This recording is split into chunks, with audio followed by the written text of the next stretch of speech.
legendary, dog. We're going live right now, so give everybody get them a little mic check. Damn, must be going bad right now, Blandrew. I mean, it was looking good. It was looking good, and I'm like, well, how much is this thing gonna cost? You know, when I don't see prices, then I start to get worried. And then when I saw it, I'm like, $450. I'm like, that's kind of wild to me. I'll be honest, the price of the system isn't what has me concerned. I'm perfectly fine. Oh, it's the games. More than that yeah, the games is the issue at hand. All right, let's mic check audience. Can y'all hear me? Can y'all hear Blandrew? Introduce yourself, Blandrew. Let them know where they can find you. How's it going, everybody? You can find me on the Blandrew channel. I'll be uploading a lot of Nintendo content there, so if you're interested in that and just Japanese games in general, come check me out.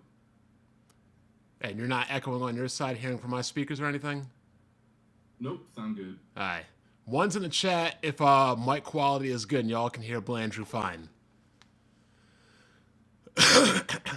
Yeah, Blandrew's going to sound like he's in the background because I got a lot of stuff to do today, so he's just going to be coming out of my speakers, so you're going to have to deal with it today. I'll figure that out later. You yes, him no. All right, try again, Blandrew, one more time. Hey, how's it going, everybody? Oh, yeah. Back at it again. You're definitely... They say I gotta raise your volume. I can do that.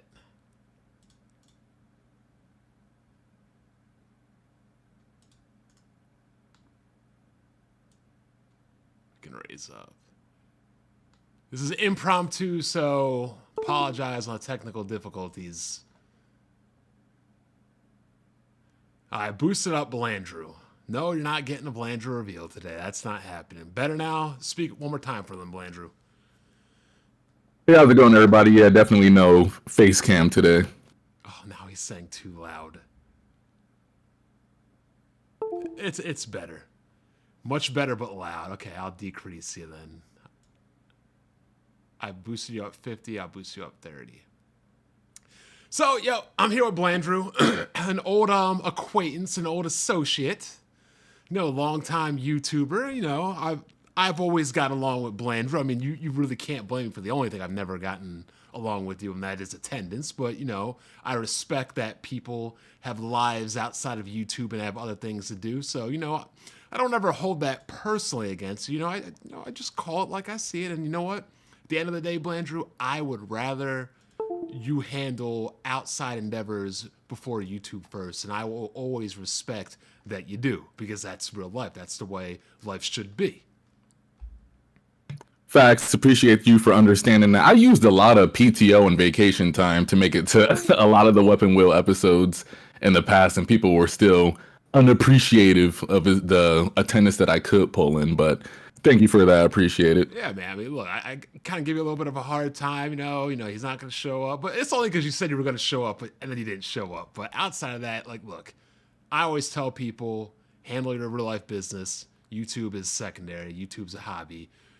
It is what you want it to be. But, you know, you all know who I am. Black Bond. Black BRI on Twitter. You can find Blandrew on Twitter as well. Check out his channel at Blandrew. Check out the Nintendo aisle. I know there will be a crash out upload coming up soon, right, Blandrew? Maybe. Mentally, I'm not even, I can't do it. I can't do it right now. So I'm trying to see if I can even pull myself together to get one out for everybody. Don't worry, Blanche. We got you today. So let me just pull up some things. I'm not really going to try to keep you for more than an hour. It's like 5:45. I said we probably get out of here at like 6:45. That's what I'm planning to do. So I'll just go down a list of things. You give your thoughts, I give my thoughts, and we'll just keep going down the list. How about that? That sounds good. All right. So first up, June 5th launch. How do you feel about that? Great.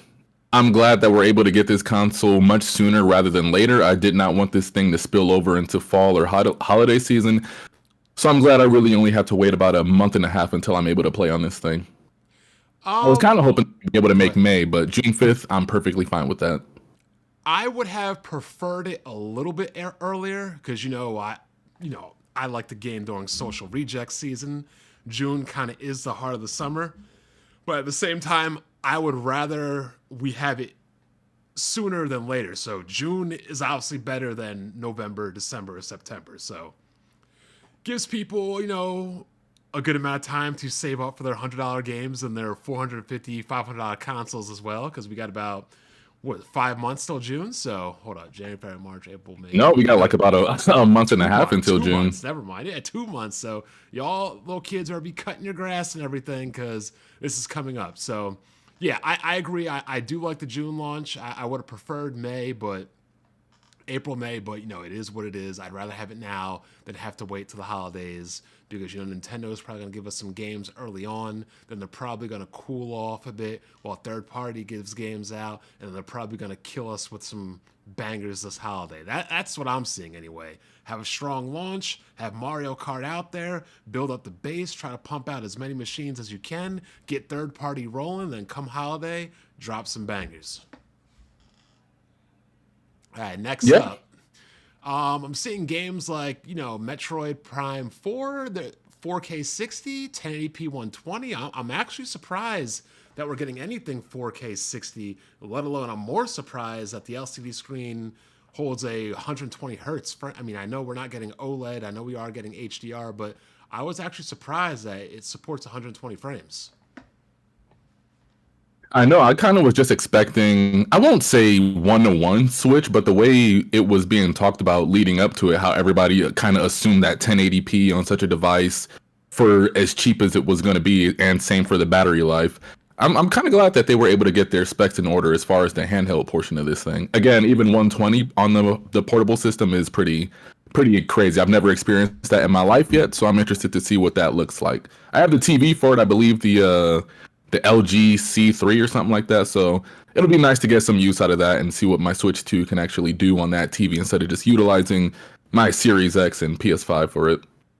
I'm wondering if they can do it natively or they're doing it with like a DLSS upscaling or whatever. Either way is fine to me because I feel like that kind of technology is much better suited to a handheld. The upscaling and things like that, not as opposed. Obviously, I use it on PC if I need to.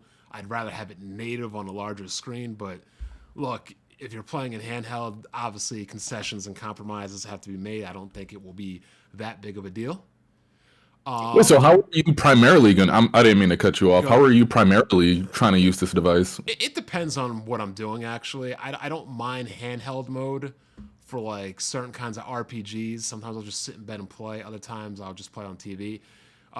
Unicorn Overlord, for example, that's not a game I mind playing handheld or like a game like Fire Emblem, but a game like Zelda, I would probably want to play it on a TV, if that makes sense. No, I get you. Like Metroid Prime, for example. It's a TV game. That's not a game I'm going to play handheld mode. But Dread, that's the type of game you could just kick back with on a 2D little portable device. Exactly. There's specific games like I just don't want to play handheld. Like probably, let's just take Xenoblade Chronicles X for that. I had the game on the Wii U. I mean, I didn't like playing that game on handheld. That's a TV game to me. Agreed. Next up, I think this is interesting. Mouse controls on the Joy-Cons. I think that's going to open up a lot of things, not just with PC ports, because I see we have Nerd Civilization 7. It's what we call Civilization. So I think that is going to not only increase a lot of PC ports or native PC games, make it actually easier. And I know it's kind of a silly thing because technically you could realistically just plug a mouse into any of these consoles. But it also raises the question, what kind of unique things could they make when you have Joy-Cons, gyro, motion control, and these mouse sensors at the same time? So I'm kind of curious what they're going to be able to do. Also, they got that the microphone port is built into the Switch. I've seen that has some good noise canceling, so you can talk to it, hear from it. And, I have you on my Shure mic right now, and you're coming right throughout my speakers right now, and the noise canceling is absolutely phenomenal on this. So I assume Nintendo has some kind of technology. Did you see the commercial where, the lady was, blending in the background, and And they just cut all that out. yeah, and the people in the game weren't hearing like a blender going off or anything. So between the motion controls, the Joy Cons, the microphone, and the mouse is the mouse on just the right Joy-Con or is it on both?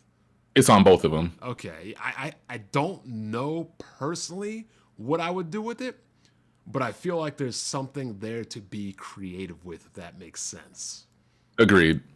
And that's one of my criticisms of this direct, is that I feel like that is such a cool feature for them to add to this, to the hardware of the system. But outside of Metroid Prime, I don't think they did a good job showcasing just the full capabilities of what that thing could do. Like, sure, it's going to be a cool pointing device for Metroid. I would have even liked to see them compare the speed of a analog stick as opposed to how fast it would be to play it via the mouse. But they only showed, I forget, it was a game where they were in wheelchairs playing playing basketball or something. But that was really their mouse showcase, and I just wasn't a fan of what they showed with that. Do you know how many DMs I got over that game? Talk about they put you in a game. I'm like, what? Like, yo, you like basketball? I'm like, yeah. Like, they put you in a game. I'm like, what? For real? I'm thinking they got like some Tim Duncan looking dude on there. And I was like, oh my God. I know I got bad knees, but come on, guys. Basketball and wheelchairs? Like, come on now. Yeah, they could have done. They could have done like Baldur's Gate 3. They could have made man. I was thinking of like a remake of SimCity for the Super Nintendo. They could have done Kid Icarus. They could have done Sin and Punishment, Star Fox, anything really to really sell us on the gimmick of the mouse. But I don't think they really brought it home just how cool of a feature that was. Hey, don't look at the chat right now. I'm gonna type in my answer. What is the #1 Nintendo franchise you think could use this? Right off the top of your head. Off the top of my head? Yep. It would have to be a strategy game like Fire Emblem or something, right? I picked Star Fox. Okay. That's what I was thinking. I mean, we kind of saw the tip of the iceberg with the Wii U version. I think it was a little bit too ambitious and trying to do too many things at once. But I definitely, because like, look, I'd be trying Star Citizen, some of these like flight sims on the PC, and it's just enough to be able to fly with your throttle and your stick. But then you have to like rotate different kinds of guns and gimbals. Like, you never really feel like you're in full control. Like, you feel like you kind of need a gunner, and you're like, how do these people fly Gundams and jet fighters and all this kind of crazy anime and stuff? But I could definitely see you two-handing a kind of flight game a la like Virtual-On style and using the sticks to fly and everything, and tilting the mice or the motion control in each hand to independently fire different weapons or anything like that. That's actually what ARM's inspiration was going into the original Switch one. Virtual-On is what they use. They used to put the Joy-Con standing vertically, and you could control them both that way, pivot them back to go backwards, forward and back to pivot and all that. So that was really cool. Like, you ever watched the anime Outlaw Star? Yes. Think of that. Think of something like flying that ship and maneuvering its claws and its guns and things of that nature. Yeah. I think something like that can work. Let me read these 2 super chats real quick. Richard, $5. Greed Tendo is nuts to think families casuals are going to pay that much for indie games. It's going to be the Wii U all over again. And Gray Fox Jaguar, $1.99. My guys, thank you for doing this. You're welcome. So yeah, I'm hoping, it's kind of crazy to look back on this. I thought once Miyamoto like stepped back due to age that Nintendo was going to take like a downswing. One could make the argument that whatever he's doing, his consulting, his teaching, his grooming, his educating, his raising of the next generation, one can argue that Nintendo's probably been making some of its best games ever, which I think is absolutely insane. I would have never thought that. Like, once Miyamoto goes, you would have to admit it too, right? You would think it would go down, right? Historically, Miyamoto has made some of the best Nintendo games ever, but in like the past, I would say from the Wii U generation forward, there has been a lot of questionable decisions implemented in its games to where I think maybe it was time to have either a younger generation take over or just a change in leadership on certain titles. I think what he's doing right now, as far as being like a mentor and overseeing like movies and theme parks and stuff like that, is good for him. But as far as software, I think Oh, his dude, teachings for the next generation has been really fruitful for the yeah. company. He's just in bonus round now. He already won the game. He's just doing extra levels, just chilling Oh, for out. sure. I mean, look, he's probably, if you were to ask him to make a game right now, I don't think he would make some AAA blockbuster. I would think he would just make some wacky, zany, throw some shit at the wall, see what sticks creative type game. Just try to do something he's never done. I mean, he's already done the masterpieces. He probably wouldn't want to sit down there for 3 to 5 years to make something at the stage of the game. He probably just wants to do something crazy and fun. Adjusting your gain, I don't know if it'll help, but like I said, you're just coming out of my speakers. I'll adjust this next time and fix this. But like I said, guys, Yeah, no worries. yeah, bear with it. We're just trying to get this out. It's hard to get black people on the same page. You already know with Neo, Shokyo, even Blandrew.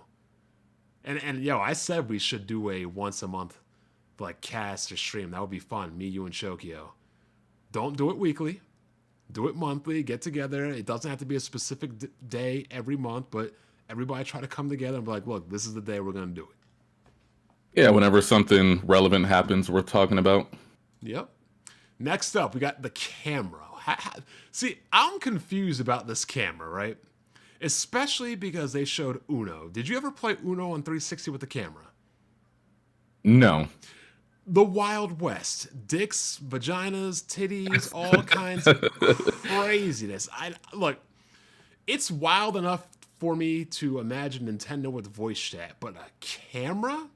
Now, I don't know for sure, but I'm automatically assuming this right now. That if you are not friends with somebody, the camera function will not work. It is not going to be a rando thing. Yeah, because they can even with I think they had like certain messaging systems on the 3DS. They had started to crack down on that because there was a lot of age gaps happening with certain discussions on that platform. So they had to start really cracking down on their security services. Yeah, I'm gonna boost you down a little bit more. They're saying you are too high. That's fine. But yeah, that's definitely gotta be a friends only thing. Like, dog, can you imagine? They said Mario Kart is 24 players, right? I don't know how. I saw 4 people on the screen or 3 people on the screen. I doubt they'll have 24 players. But imagine like 24 players. Like, you know how degenerate gamers and especially Nintendo gamers could be. It just sounds like a recipe for disaster. So I definitely think it's hell. Even if it wasn't, I would only use it if it was friends only. I do not want to be seeing random people. Oh yeah, it's gonna be crazy. But I think that's actually a cool feature, and it actually has it down there below the screen, so like you can game and still use it. I mean, I think that would be cool for a game like Mario Party, or hell, even when you're done a race. Or so here's the best thing I think about it would be. You know, you play like a multiplayer game, like post-game Carnage or post-game Report or after the game. I think that'd be fun when, you know, you're palling around like, oh, I beat you, or, you know, it'd be a nice thing to talk trash to and, you know, just have fun and chill out. Like, you know, at the end of every Smash match, the cameras go on until like the next stage is picked or whatever. Yeah, I was actually talking with a friend leading up to the launch of at least until the reveal of the Switch 2, how I thought a cool idea for the next Star Fox would be like if the Switch 2 potentially had a camera on it, that it would have you make certain faces and just scan your face for all the different reactions. And then like, let's say you got hit from your friend or something, like your face would pop up with a little message and it would animate itself or something like that. So hopefully they can implement something like that with this camera. Oh, they're definitely bringing the N64 facial mapping. I remember they had the Game Boy camera. My friend actually pulled that thing out of his drawer during the Super Bowl when we went down there. But they used to have a thing where you could take a picture. You were supposed to be able to put your face on your characters in perfect dark. They just weren't able to get it in. But I could definitely see something where, I mean, look, you've gone to the arcades before, right? And you play these cheesy racing games or Mario Kart, and it takes your picture. They're definitely going to utilize things with their picture. But again, it comes down to, do you want little kids putting their face on something that's public? Because look, and Nintendo also stressed the parental controls with a lot of the social features that was going on with this device too. Yeah, I mean, I'm happy they're doing it, but it is Nintendo, and cameras are always a crazy thing.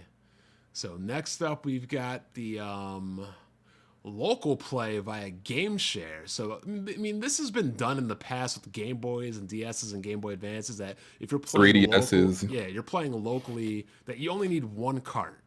Because like we wanted to play a Mario Party when I went down to Florida to visit my friend. It's me, my boy, him and his wife, and there's only people have Switches, but there's only one game.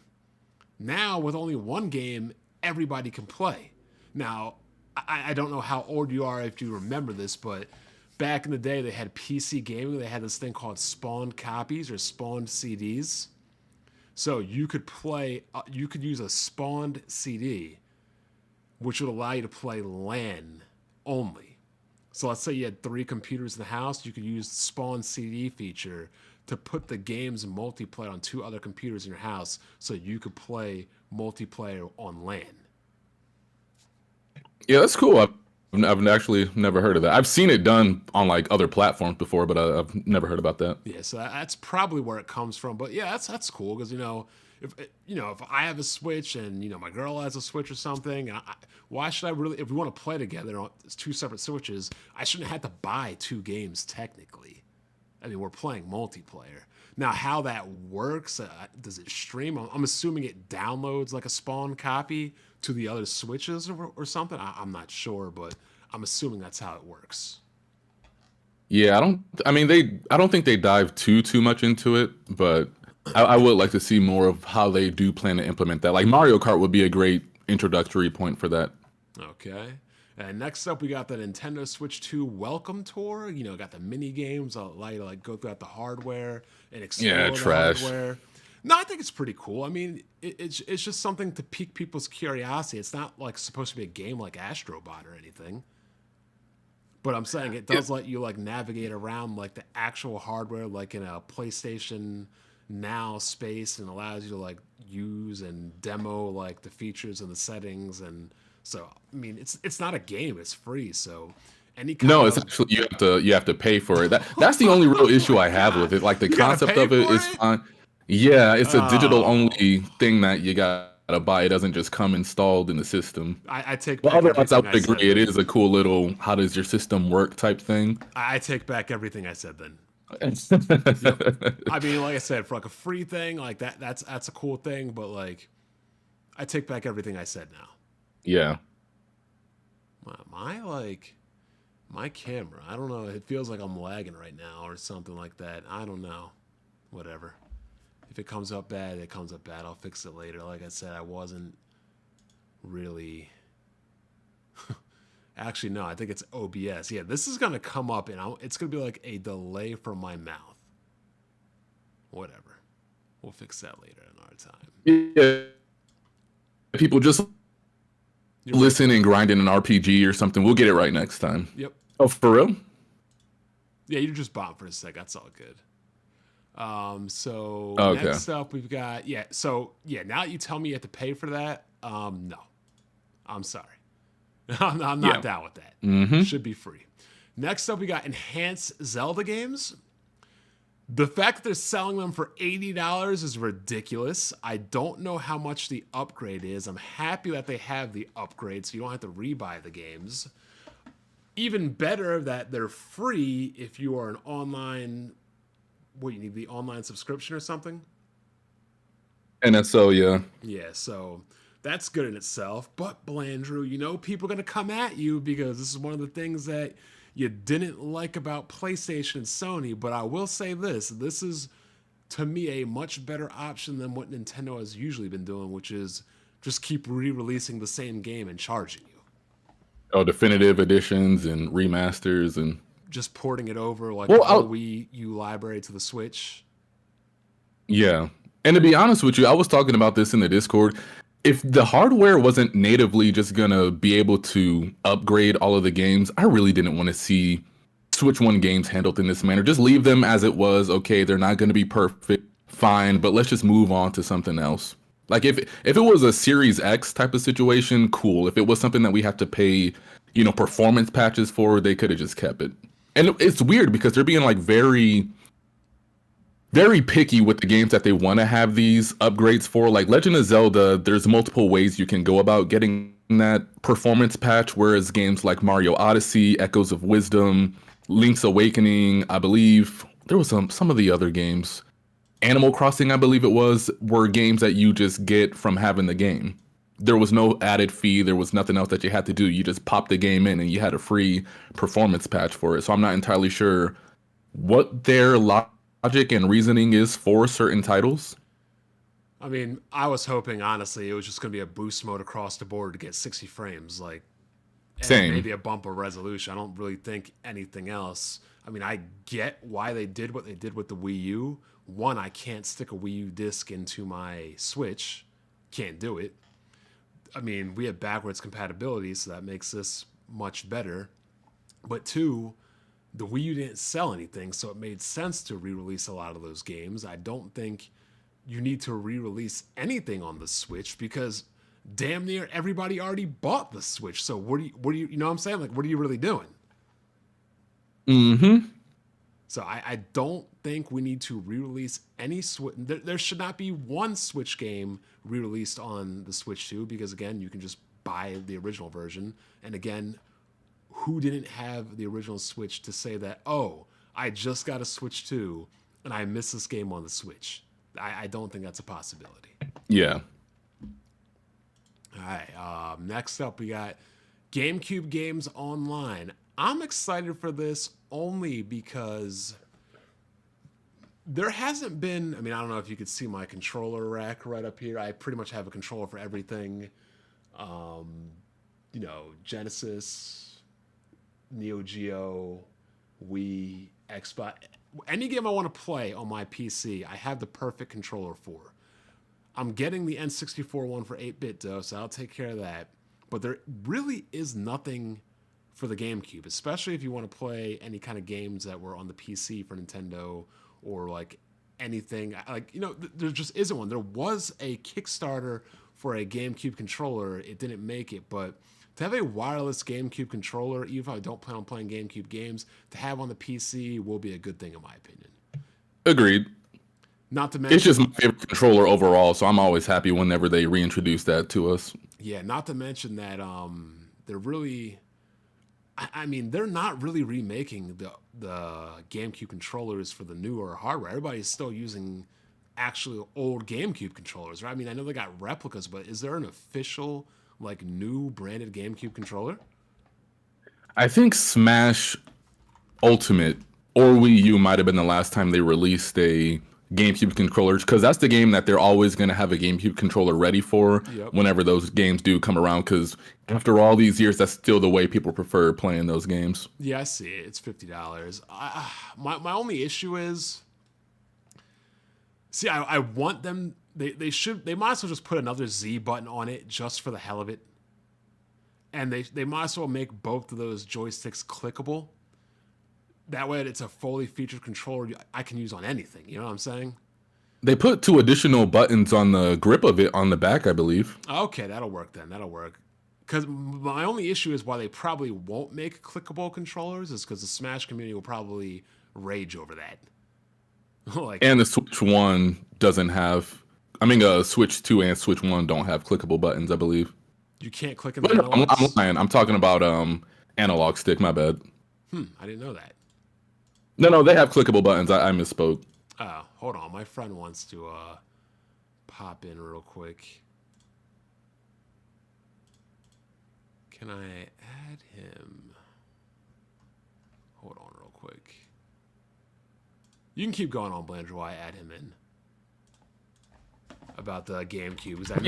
I'm glad that we do have GameCube added to the system, because for the longest I thought it was just something that Nintendo could easily sell us remasters for to fill in the gaps of the year if they don't have anything, like from a new first party standpoint to provide us with. Because like we even saw this during the Switch generation where we had Metroid Prime remastered, we had Paper Mario: The Thousand Year Door. There was heavy rumors that we were getting F-Zero GX, and then even last generation with games like Twilight Princess HD and Wind Waker HD. I thought that that's what they were gonna do. And GameCube is a generation of consoles, even though it didn't sell a whole lot when it was relevant, that people are absolutely willing to pay $50 to $60 for a GameCube game if they did re-release it. But I am happy that we're getting all these games, F-Zero GX, Soul Calibur 2, and Wind Waker. And if you do have NSO, you get online play with those too. So Quick it's a really question. cool addition. I can't just add somebody to this call. We would have to go to a room, correct? I believe you can add people. I believe. Hold on real quick. I'm just going to invite you to a new room real quick, okay? All right, sounds good. And just pop into this room.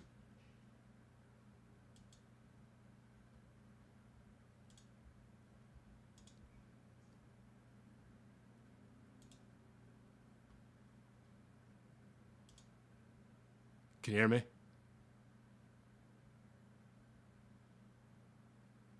QB. I'm here. All right, what's up? Blandrew, you back? Yep. All right. What are you on your phone, QB? Yeah. Did you just say F-Zero GX? Let's go. Yep. So we're about to get into the price. We went through all the pros of this real quick. This is everybody who doesn't know. This is my boy QB, the guy that made the million views post about Final Fantasy 16. The guy that y'all always be hating on, and the guy that be carrying people in Marvel that y'all think is just irrelevant when y'all really just don't know how to play games. Just quick backstory about him. Pretty much known him my whole life. He grew up on Nintendo like us, Blandrew. He plays Japanese RPGs, JRPGs. He's kind of fallen out of favor with PlayStation, more on that Nintendo thing lately. But just to catch you up real quick, QB, we talked about pretty much the pros and what we like about the system. So what do you like about it real quick before we get into the cons? Because I know that's what everybody wants to hear about. Yeah. Well, I like that they announced it and then it's going to drop soon. You know what I mean? Like, it's not a huge dragged out process. I like that they finally got into the modern day when it comes to the hardware.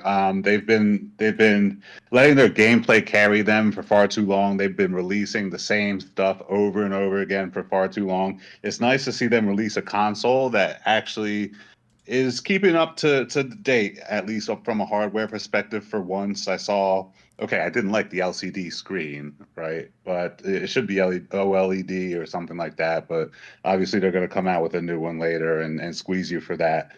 But overall, the hardware is okay. And what I also like is that they're putting game chat in there finally, and they're putting on more mature games like Elden Ring and like the Dusk Bloods or whatever. So they're getting a little more modern. They're starting to listen. I think they're getting a little bit more back to their roots with actual gamers instead of like children, basically. So those are all positive things to me. Well, this ain't a console for children with the way they're pricing it. I'll tell you that much right now. So yeah, we pretty much talked about it launching June 5th. You know, hardware is. I mean, obviously this isn't a PC, or it's not going to be like anything like that. But you know, game chat's good, camera's good, enhanced games are good, GameCube games are good. These GameCube games definitely need online, because I don't see a purpose to release F-Zero GX on it if I can't play that game online. Yeah, I agree. So now what everybody wants to roast you on for, Blandrew, because Blandrew's a big Nintendo fan, QB, and he was super hype. And Blandrew, I'm just thinking of the analogy right now that you thought you were about to get some cheeks, and then you got turned down at the goal line, and that's how you felt right now. The linebackers came out and they stopped you at the 1 yard line. Ball was turned over, 99-yard fumble recovery for a touchdown the other way. I mean, is that how you're feeling right now? Bond, they were right there, man. Like, how did we do? Like, how did we end up here? Is what I'm asking. The linebackers came out of nowhere, man. They may be big, but they're light on their feet. I want to preference this by saying I think a lot of what they showed was cool. Like after the Nintendo Direct was all said and done, honestly, I'd probably give it about a about a 7, 7.5 out of 10. The only thing that really killed it for me was, like your friend QB was saying, that he's happy to see games like Elden Ring and, you know, Dusk Blood or whatever it was called ported for the Switch. But for me, those didn't seem like games that made sense for Nintendo's audience. But, you know, I was still willing to give them a pass just because their first party showings were so strong. But it was just like everything after the fact. I'm still waiting on good post direct news. Everything is just bad news after bad news. I'm hearing about tariffs about to increase the price of this console to potentially $600 and all types of ridiculousness. Yeah, $80 but it's already games. way more expensive than in Japan. So I heard Japan has two different SKUs. There's a $330 SKU that's region locked to where you're not able to import anything anywhere else, and then there's a standard console that costs a little bit more. That's crazy that we're back into region locking. I thought region locking after PS3 was a thing of the past. Yeah, I'm not sure what Japan would even want to import, I'll be honest, since they pretty much get everything, but yeah. Now, look, I don't like it, but I can swallow a $450 price tag. I have not bought a console since the PlayStation 3. Thank you, Kid Smooth. Pleasure doing business with you. He has bought all my machines since then. But $80 to $90 games, not 6% sales tax on a $90 game is $95. Dog, look, we all make decent to good money. I'm not down with paying $100 for a video game. No. I don't know how y'all feel, but that's how I feel. I mean, that's like buying Helldivers twice, and we got a lot of hours out of that. But just if they were going to charge that much for games, they would have to just get rid of the whole concept of DLC completely. I know that that's not going to be what happens, but that's the only way I could honestly be okay with it. It's just ridiculous. And then not to mention, they're using this game key card thing where the carts don't even come with the full game, but a code to download the full game. Rest assured, that code is going to be tied to that cart, so you cannot borrow, trade, or exchange that game. Correct. Now, that is only with specific games. All the first-party games that we saw thus far are on cart, I believe. So if third parties, or let's say a Nintendo first-party game is just so massive that it can't fit on the cart, that's when that'll come into play. But all the first-party games we've seen so far are on the cartridge. It's games like Bravely Default and I think Street Fighter 6 that are suffering that fate right now, which I don't know why. Bravely Default is a 3DS game. Yeah. And this all but confirms I'll win that bet with Hard 8 NBG that GTA 6 is going to be $80. You said 100, but I can even see that, honestly. I could see more, yeah. I could see more than 80. Because Rockstar's been wanting to do it, and now any company can do it and be like, look, we're not the bad guys, we're just following Nintendo. Well, but we don't know. Do we know yet if it's 80 and 90 just for first party, or if every game is going to be like that on there? Or there's a certain production value threshold to charge that much? Like, is it everything or just some of their AAA stuff? It's gaming. If Nintendo is putting it 80 to 90, everybody else is going to follow suit. That's how we know it's not just Mario Kart and like some of the biggest titles, and then the rest of the stuff might be a reasonable, somewhat price. I mean, we're dealing with greedy ass game companies. I would love to give them the benefit of the doubt, but I don't think that's going to happen. I mean, that's what happened when remember when PS3 games and 360 games went from $50 to $60? We swore up and down that would never ever happen on PC. And for the longest time, it never happened on PC. And then all it took was Call of Duty. And then after Call of Duty, it was 2K, NBA 2K, and then GTA 5. And then from then on, hey, they're doing it. Why am I not doing it? They're making extra money. Why am I not trying? Everybody is going to at least try. They might not keep it that way, but if Nintendo is doing 80, 90, everybody else is going to say, well, let me try 80, 90. We can always lower the price, but you can't come out 60, 70 and then go 80, 90. And Nintendo never lowers prices, though. Never. Which is... So do you think there's a situation to where we can end up in a 3DS type of world to where people figured it was too overpriced and then they slashed the prices of the console and then just started offering a lot of benefits for people that did buy into it. I'm hoping, but I highly doubt it. I mean, So even with everything going on, you still think the Switch 2 is gonna pop? I mean, at least early on. I mean, I still think it's going to be hard to get it because of scalpers. I mean, even the Wii U sold out and sold a crap load. Mm-hmm. So, all right. But when you consider all things, right? Nintendo finally coming up to the modern age with reasonable hardware. I mean, it's 120 frames per second, 1080p on the portable side, and on a console side is 4K 60 FPS. They cannibalize their own business. That you mentioned the 3DS earlier. That doesn't exist anymore because now they just have the Switch, which does the console and the 3DS. Don't you think that they're trying to recover some of that money for the additional investment that they made in the hardware, plus the fact that they basically ate their own business with the portable? I mean, I don't think they ate their own biz. I think they combined it and consolidated it. The Switch is about to be the best-selling machine passing the PS2. Right, but you're actually buying two kind of consoles, right? You're buying a console and you're buying a handheld. And when you buy a game, aren't you kind of buying two games? You're buying a console game and a portable game. I mean, I'm trying to put this in a positive light. What do you think? Like that used maybe to be, they're justified to charge that, but other companies aren't because you can't walk around with it. that used to be one of the age-old arguments on YouTube. But it's portable.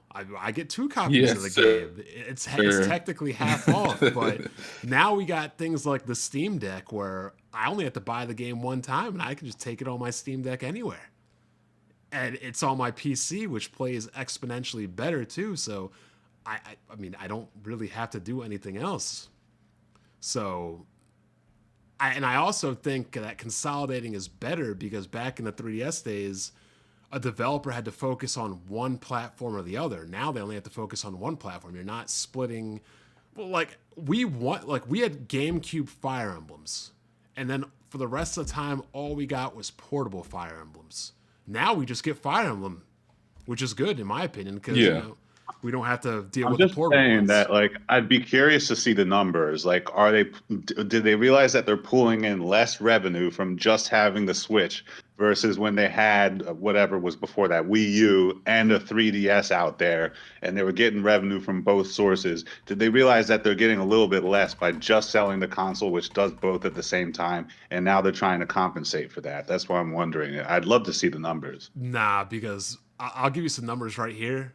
I mean, look, people in the chat, y'all can talk about it. Remember, this guy's just a gamer. He's not really like into the business side of things. So he just plays games. So don't crucify him for not knowing the news in the background. But example, games like on the Switch, like the best-selling games, Mario Kart 8 Deluxe sold 67 million. That's more copies sold than Super Nintendo's sold. Like Animal Crossing, 47 million. Smash, 35 million. Breath of the Wild, 32. Like, Nintendo has never sold this many games or hardware consoles. By all metrics, they've never made more money, sold more games, or more hardware. So consolidating their teams into one machine was probably the best thing they could have ever done.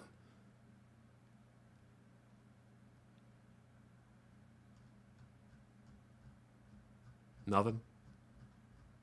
No, I agree, because even like in the past with consoles like the GameCube and the Game Boy Advance, collectively, they don't need, I think they're probably just about half of what the Nintendo Switch has sold. And again, more games were selling on the Game Boy Advance, but they were like, what, 30, 40 bucks? Yeah. So if they're able to have a bigger install base for, and sell games for anywhere from 50 to 60 bucks, they're definitely making more with the Switch. And I used to get, well, I won't say mad, but like annoyed back in the day. Like, yeah, I like Fire Emblem, but can we get a Fire Emblem on the console? Like it seemed like the handhelds were the ones getting all the good games, and those are kind of the games I wanted to see on the Wii or the Wii U or the GameCube. Yep, that was me when they ported when they made Kid Icarus Uprising for the 3DS. And even not only that, it was Shin Megami Tensei 4. All the RPGs went to the handheld and none of them went to the console. So I'm glad that we have at least all of them on the same spot now. So now let's, I mean, are you okay, Blandrew, with this? I mean, look. No, no. I don't know what people were expecting me to say, but there's no way I would be happy paying $80 for a Mario Kart game. Now I heard you were gonna buy the machine and just quit YouTube and disappear right off in the sunset because you bought like 8 Nintendo Switches. Are you about to buy 8 Switch 2s? That's a lot of money. No, I'll buy one Switch, probably even just the digital one, not quote unquote digital, but just the bundle with Mario Kart just to save me the additional $50 and just be done with it. I'm having a day, Bond. Give me a break. Like I had like a legit headache after that direct was over. Oh, I know, because you used to crucify everybody. Oh, it's your fault for these $70 game prices and this paying for online. Yeah, they Hard Eight about to crucify you come Sunday. He coming for you. But let's talk about. I've been saying everything on Twitter. I'm holding up my end of the bargain. He's gonna crucify you. 290 people in here. Appreciate that, everybody. Hit that like button. Let's talk about some games, though. Mario Kart World, I think that's the perfect game to launch with because say whatever you will, it's not Smash Brothers, it's not Zelda, it's not Mario. Mario Kart is Nintendo's biggest franchise, and that's the game you want to put out there to get people to buy your machine. Women love it, kids love it. I mean, I don't love it, but I enjoy it. But that's the game. So I think that's a good game to have a flagship title to get people to come get your system. I agree. I'm not the biggest Mario Kart fan. We'll get to it a little bit later here in this podcast, but it does make sense, at least from their end, to have that as their flagship game that they want to sell people on the console for, and making it Switch 2 exclusive. I thought for sure they would have had that game on the Switch 1 is smart for them if they want to get people to buy in.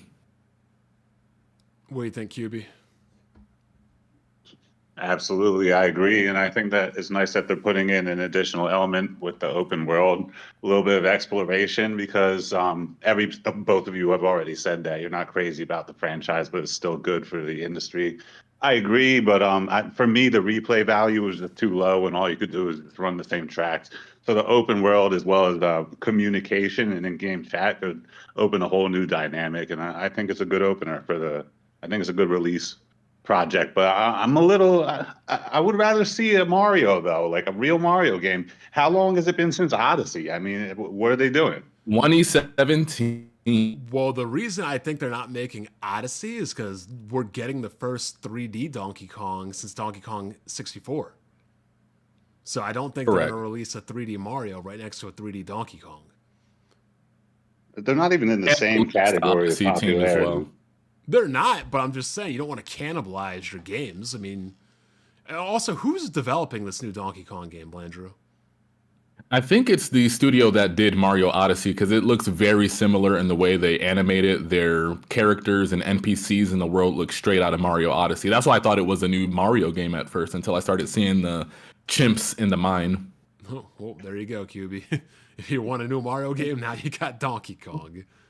I'll be happy if they throw some Donkey Kong Country old school tracks in there. Yeah, they'll definitely do that. My most surprising game was definitely Dusk's Blood, aka Bloodborne 2. Not only the fact that it is technically like a Bloodborne 2 spiritual successor, but the fact that it's exclusive is wild. I know the PlayStation fans are upset because they've been. Did you hear the news about that game? No. It's a PvP. Yeah, it's PvP and PvE. Yeah, 8-player multiplayer. I heard there was some issue where the Sony wouldn't let FromSoftware create a sequel like they wanted to on the PlayStation, but they wouldn't let them, and basically Nintendo stepped in there and said, "I'll take that cash cow." Is there any truth to that? From what I've heard, I don't remember where I heard this or even if it is true, but from what I heard, they didn't want to do it because it wouldn't make sense. And by not making sense is, why am I going to make a game only on PlayStation when I made Elden Ring and it sold 30 million across everything? So it just doesn't make financial success. I like, why would you make a Bloodborne 2 hypothetically when you could just make an Elden Ring 2 and you know you're going to sell 30 plus million? Elden Ring has sold more than every Souls game combined. Yeah. And the fact that Sony owns a pretty big stake in Kadokawa, I'm surprised that they weren't getting this game. But also, FromSoftware has expressed frustration with working with Sony. That's another reason. True. They let me try to look it up. Yeah, that's what I was kind of alluding to. Is I think there was a little bit of beef between them. Yeah, it says FromSoftware didn't want Sony to publish Dark Souls as it was disappointed by how Demon Souls was treated. So, but I mean, Demon Souls was so long ago, and they made Bloodborne after Demon Souls. So, I mean, that's a long time to hold beef. But I don't know. All I know is from a money standpoint, it just wouldn't make sense to, make Bloodborne 2 when you can make Elden Ring 2, but that leads me to also believe that Nintendo probably threw some cash around this. And I see it somewhat as like a statement that Nintendo is retracing back to its roots, because you know me, man, I hated on Nintendo for the longest time. I felt like they betrayed me. I grew up playing Nintendo games. I considered myself a hardcore gamer. I was one of the sweatiest people you'll ever meet in Smash Bros. Melee. I was doing tournaments, and then they came out with Brawl and they introduced tripping, and they got a little too soft for me, man. And I felt like they intentionally alienated the people who wanted to game a little more hardcore. I feel like they're trying to send a message right now by adding game chat, updating the hardware, and now coming out with an exclusive that is known for being a difficult game. I think that they threw the money at it to make that statement and to kind of be like, hey, we're back open for business for you hardcore gamers, get in here. that, and I don't think Sony is willing to pay money for any game right now after they've blown, what, $2 billion on failed online multiplayer games? The last thing they probably wanted to do was fund another online multiplayer game. Don't know if that's true, but that's what I think. Next up, Kirby Air Riders. I mean, Yes, they're. I know you like that game, Blandrew. Oh yeah, it's my number one favorite GameCube game. For the we were talking about this on Weapon Wheel a while back, like how we were talking about how we thought. Well, I brought up the fact that I would like to see other racers from Nintendo's catalog instead of just Mario Kart, because I feel like they offered a lot of different unique gameplay experiences. And at the top of that list was Wave Race and Kirby Air Ride. And I am so happy that we finally have the return of this series. We're going to get online city trial mode. There's going to be Air Ride, Top Ride, and whatever other cool ideas Sakurai decides to come up with. So the fact that we're not only getting Kirby Air Ride, a new game, it's coming out this year, which I'm really excited about. We're also getting Mario Kart on top of that, and F-Zero GX with online. So it's a good time to be a fan of Nintendo racing games. I was telling this to Jazzy in the Discord too. Mario Kart Double Dash, Kirby Air Ride, and F-Zero GX all released in the same year, and we're kind of getting a repeat of that with Mario Kart World, Kirby Air Riders, and F-Zero GX with NSO this year. So it's my most anticipated game for the year. It's my favorite Kirby game to this day. It's probably my favorite Sakurai game, probably next to Melee. So I'm very ecstatic for this game. They brought back the Wing Star, the Bento Box, and the Wheelie. It's going to be a good time. My only issue with this game is Mario Kart World, Kirby Air Riders, and F-Zero GX at a launch. Not like when the system is 2-3 years in, but at a launch. Is there enough space for all three of these games?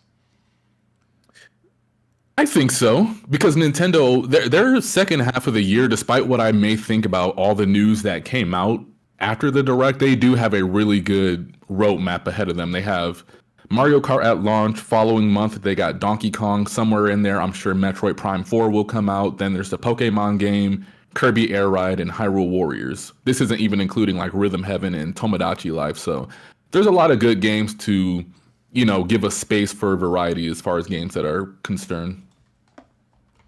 What do you think, QB? Yeah, I think that's a pretty good timeline, like Blandrew just outlined, and I don't think that there's a huge amount of overlap. Honestly, yes, they technically sit in the same genre, those three race games, but I mean, F-Zero GX, like that was niche even when it was current and modern, like all the way back in the day. That's a really tough game too. Even myself, I didn't get too far in that. And then Mario Kart's going to have mass appeal to pretty much everybody, like you said, men, women, and children. And then Kirby's popular franchise too, but just a little more niche too. I think all three of them are going to appeal to a different segment of the market. Okay. Now, some other games, I mean, the Drag and Drive wheelchair basketball, none of you care about that game, do you? I don't care. It looks like Rocket League and basketball and wheelchairs. Yep, nobody cares. Hyrule Warriors Age of Imprisonment. I guess this game is, what do they call them? Muso games? What's the franchise? Yeah. Dynasty Warriors? It's Musuo game. Yeah, it's Musuo, Dynasty Warrior. That's kind of a guilty pleasure for me. I've always loved those games, and I'm actually happy to see that it's been spinning off into more recognizable franchises like Zelda. And then there's also a Fire Emblem Warriors out there too. Hopefully they're working on a proper Fire Emblem title for the Switch too as well. I'd be really excited about that. I swear to God. Oh, look. Now, here's the thing. Now that they have the Switch Online with GameCube, we don't need Path of Radiance or Radiant Dawn remakes. We need Thracia and Genealogy of the Holy War. Remake. I don't even want to see a new Fire Emblem game. Those two games need to be remade. They're the best two Fire Emblem games from everything I've read in Japan. We've never played them. They've never released in the West. Those two games need to come. And especially because one is a sequel to the other. That's why we need both of those games.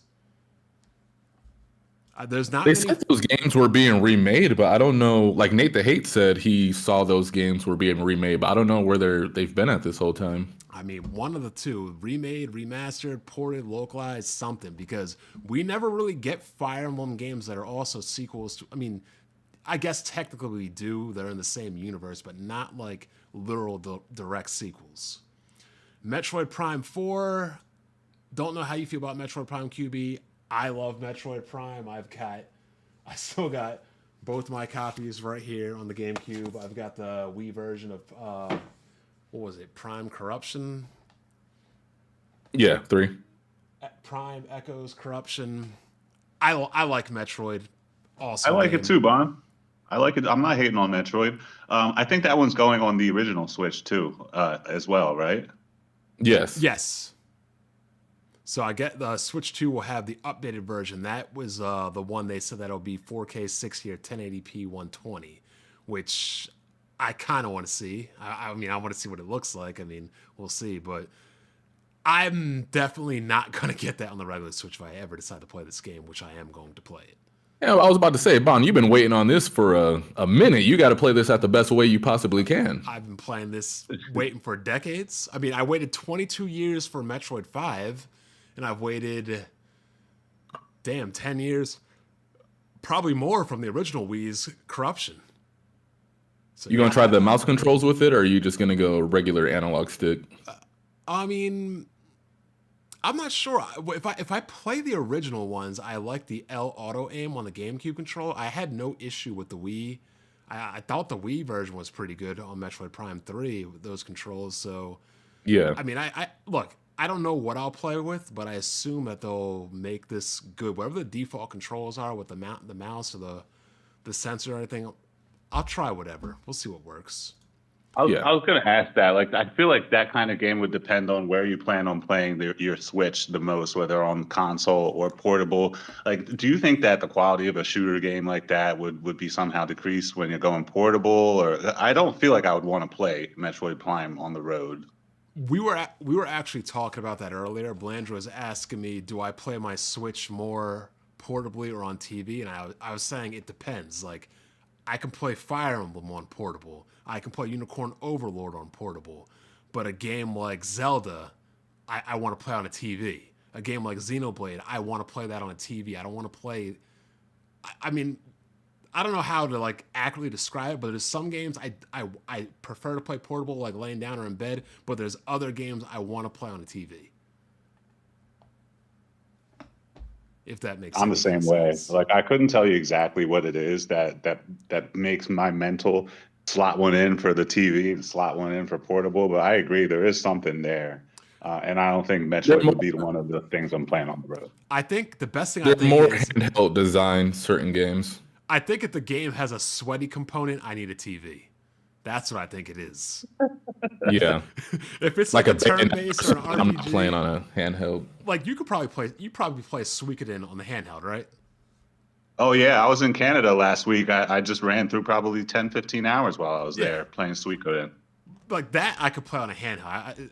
But like Marvel Rivals, I couldn't see you playing that on handheld unless you were stuck in an airport or something. No way. I wouldn't even log in, bro. I might spectate if anything. No way. Oh man. Next up, we got Civilization 7. I don't really care about Civilization 7. And I'm not saying it's a bad game. This and Total War are games I don't play because they are absolutely nightmarishly addicting. I remember when Total War Shogun came out. I had put 80 hours on this game in a freaking week. And ever since then, I uninstalled it. I have never bought another Total War or a Civilization game again because those games will ruin my life. And I know they will, so I won't. Nope, not doing it. But QB, this game is a PC, typically a PC game, and we were talking about earlier that now that the Switch 2, the Joy-Cons can be used as like a mouse, that you're going to probably be seeing a lot of these PC-centric games, possibly RTS and other types of games, come over because now the Joy-Cons can be used as a mouse. That's awesome. You know, I don't have the room for a nice PC build in my apartment, so I'm sorry I can't contribute much to this one. And Blandrew, you already talked about that earlier, so we can skip that on. Mario Party Jamboree. This is probably one of the games I was talking about. Wait, is this a port of the Switch version or is this a brand new game? It's a port of the Switch version. Okay. With enhanced Switch 2 features, like the camera and everything. Okay, because this is we were talking about earlier where I didn't really know what kind of ideas I would use, like the motion control and like the mouse and stuff, but somebody could be creative. I was thinking Mario Party would be a great game to debut something like that. But if it's a Switch port, they're obviously not going to do any kind of exclusive features that are going to be drastically different because I don't know, but I'm hoping that Switch players will be able to play Switch 2 players online. Is that a thing or do we not know yet? You would be able to. Yeah, you would be able to. I played with my friends on Switch 1, so I don't see why you wouldn't be able to. No, but I'm saying if people buy the new... So there's Switch 1 and Switch 2 versions of the new Mario Party. Will you be able to play each other? Oh, I see what you mean. Would I be able to play with Switch 1 players? Yeah. I'm not sure. If we do, certain modes would probably have to be locked out, but I wouldn't imagine that we'd be banned from playing with each other. But that's what I'm saying. They're not going to use any of the mouse features for that reason because it's a cross-gen game. It's not an exclusive game. Yeah. And I'm hoping Nintendo really gets on board with exclusive games because that's one of the big issues me and QB had on the PS5. It took us 3 years into the PS5 to get any games that really weren't on PS4. It does seem like they're doing a pretty swift cutoff with Switch 2, so they are remaining traditional in that sense. Well, Bond, you have to remember that. So Donkey Kong isn't going back to Switch 1. The hardware on the PS5 was a significant upgrade from the PS4, and the development for the PS5 was probably significantly more difficult than developing for the PS4. So in this case, I don't think that's so true. I think that we're now at the standard of where consoles have been, so there's no additional development gap there to fill. So I think that we should be pretty easy to get games exclusively on the Switch too.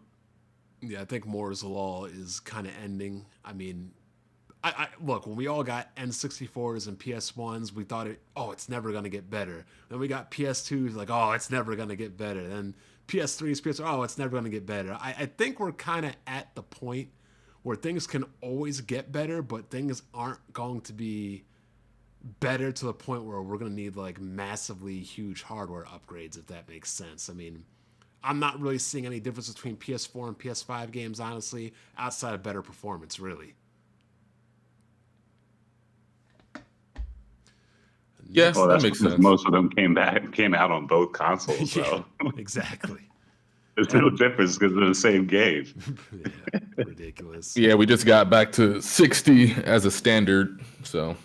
Yeah, Elden Ring coming on the Switch 2 is good because that means that, like QB said, the sweaty component, the hardcore component is coming back to the Switch 2. Street Fighter 6, I don't have time to play fighters in today's life. I'm too busy, but I'm happy that Switch 2 will be getting fighters. I do not care about these 4 games, but Madden, WWE 2K, FIFA, and NBA 2K coming to the Switch is always good because, look, there's people that play these sport games every year. They'll buy the same game every year. So you would have my attention if you switched that out for NFL Blitz, Mario Soccer, and NBA Jam. NBA Street. Street. That's when you would have my attention. Those alternative sports games are fun, but the other stuff just doesn't do it for me. Nope. Cyberpunk coming out, that's a good sign that, Cyberpunk's a demanding game. I don't know how demanding because that game kind of runs like trash. I know it's better now, but I still have not gotten a chance to get to it. Split Fiction is coming out.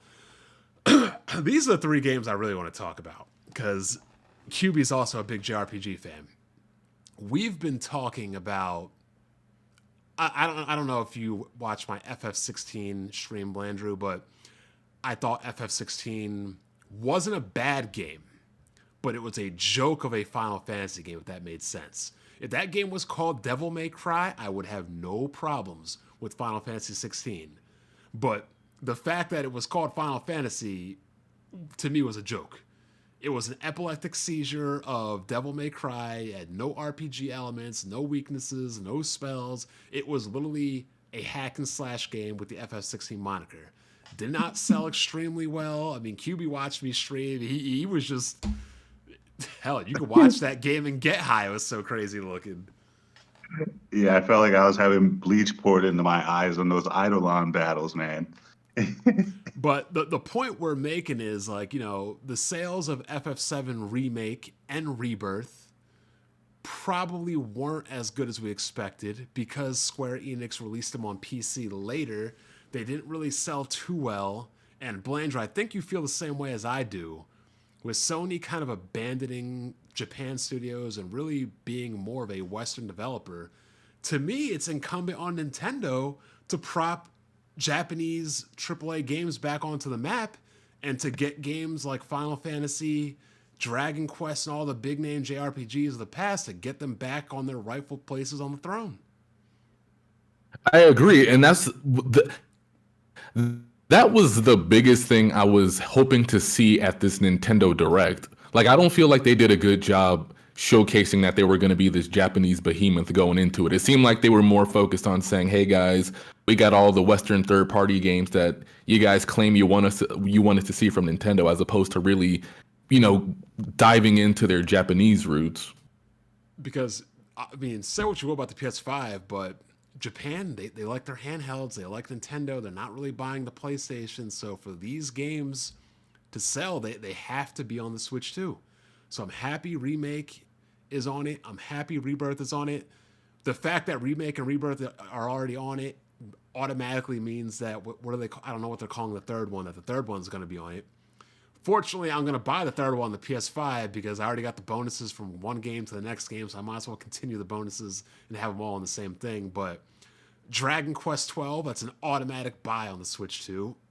Pretty much any Japanese RPG I will be buying on the Switch 2 over my PS5 or even my PC. Yeah, it just makes sense for me. Again, JRPGs just as a genre, maybe not Final Fantasy 6, well, if you want to call it a JRPG, but maybe not Final Fantasy 7, 16, and Rebirth. Those would be perfect games to just be able to kick back on a handheld and play them that way. Persona 6, all that reading and dialogue and grinding, perfect for the portable experience, in my opinion. I'm ready for the era of JRPGs to come back. We've been getting a lot of nice remakes and ports of older games like Star Ocean, Suikoden, Lunar's coming back. But now I'm ready for the new shit. I'm ready for Japan to say, finally, we have a console we can make AAA games on that we don't have to westernize them to appeal to Xboxes and PlayStation PCs, that these games will be able to stand alone in Japan, and then if people in America want to buy them, they can buy them. So I'm ready for Japanese RPGs to come back to their rightful place on the throne. I'm ready too, Agreed. and it looks like they're trending in that direction. The Suikoden team, by the way, has indicated that they plan to continue releasing new Suikoden games. So that's really good news for me. They said they have copious notes from the original creator, who unfortunately is no longer with us. I would also like to see like a new Octopath, maybe Octopath Traveler. Have you played the first and the second one? No, that's why. I have them if you want to borrow them. Okay, that would be cool. You won't be able to borrow them on Switch 2 without the download key, though. Oh my God. Nintendo is going to put a stop to that. I know those carts are going to have a one-time key to your system or your cart. I know they're going to be scumbags. Do you think this whole idea of having to use micro SD express cards and, download keys is a direct result of people stealing their games all last generation? I don't think it's a result of them. Oh, you mean like PC piracy?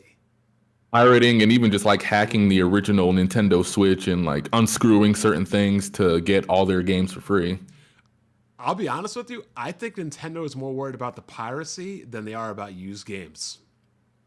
I don't think this is a situation where they're trying to stop used games. I think used games would be a byproduct of them trying to stop piracy. No, that's what I'm saying. Do you think piracy and stealing games is the issue? Like the reason we're getting all these? Fuck yeah. Dude, so QB, I don't know if you know, but Nintendo's like main lawyer, what's his name? Kirby? Mm-hmm. Yeah, didn't they name like Yoshi or Kirby or something? I swear, if they ever fall out of the video game industry, they've got future in law. Yeah, yo. I would rather get a letter from the IRS than I would from Nintendo's lawyers, dog. Like if I got a letter from Nintendo, If I ever get jammed up, I'm calling Nintendo. I'm not calling a law firm. They just put people. Why did they like make that one guy have to like garnish his wages for life because he has to pay him back like $10 million or something? So they're just gonna like, we're just gonna garnish your wages for life. 75% of them, have fun. Like I could just see them just fucking with people, but like they don't take kindly to pirates or anything like that. So they're savages. Yeah. So my final review for this, I'm gonna give 2 reviews.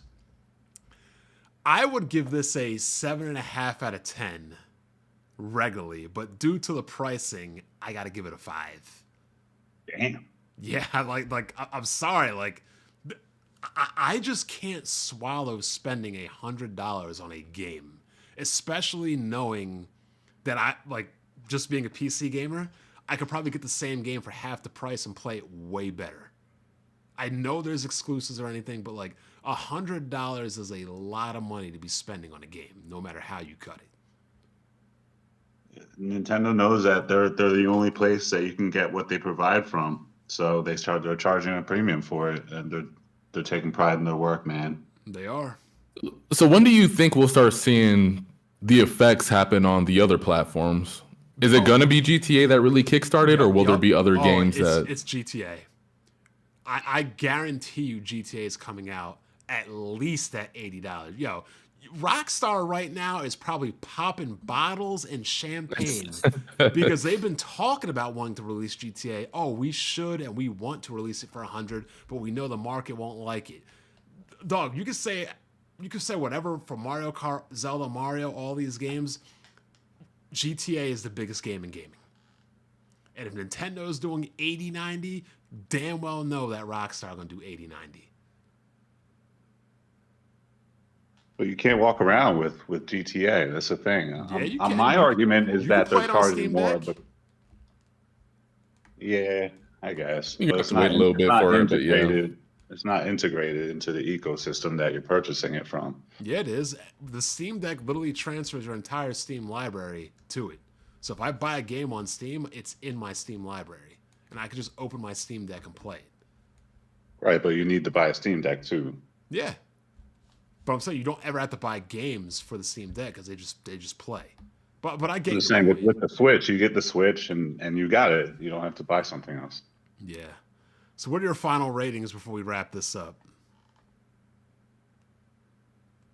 For me, as I alluded to before, how I felt disenfranchised by Nintendo and the moves they were making for a long, long time. You saw me, I just recently caved and finally started giving them my money again when I bought the Switch like a year ago. This time they're coming out front-footed on inviting gamers like me into enjoying their console again. For that reason, I'm gonna say 7.5. Blandrew, now I know you got to go lower, Blandrew, because you've been having a heartache all day. No, that's what I was saying. Like the direct, I would give it like a 7.5. But all the news that started trickling out after the fact, probably about a either a 4 or a 5, honestly. That's where I'm at with the price. But, you know, things are subject to change, so hopefully it'll do good. QB, the chat really likes you. They say that you know what you're talking about. You talk well. You seem like you've been around these gaming streets for a while. So you might have to come on more videos in the future. I'd be happy to come back. Thank you, chat. I'm not reading the chat, but thank you guys. That's awesome. And Blandrew, I definitely think that we should do this again. If we can get Shokyo and Neo to come on with us, I think we should definitely bring back QB. I don't think we should do this weekly or bi-weekly. I think we should try to do it once a month. You know, once, maybe end of the month or whatever, when all the dust is settled, we could talk about everything. At most, maybe twice a month is something crazy and groundbreaking comes, we could do it. But yeah, and Blandrew, I know you're busy too, and it's hard to get a hold of you, but I think we should be able to do something once a month if you're down to do it. Yeah, just let me know the day and time beforehand, and I'll see if I can fit it into my schedule. Yeah, we'd have to talk with Shokyo and Neo and just come to a general consensus, like what's the one day we can all be free and do this. All right, I think we are good. I don't want to hold everybody too long. I don't know how the rendering is going to be on this. My computer is looking like it's crazy. I mean, I hate when OBS updates. It just ruins the syncing and the audio of everything. I know you're hearing Blandrew and QB through my speakers, so I'll have that fixed later. But thank you all for rocking out with us. 264 people watching. Had 300 at the max. Appreciate the donations. Hit that like button on your way out, and I'll catch you guys next time.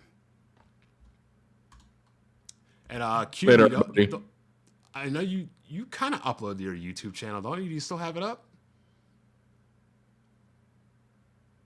QB? Did you already? Yeah, we're not live anymore, right? No, we are. I'm saying if you want to plug your YouTube channel, I don't know if you still upload to it.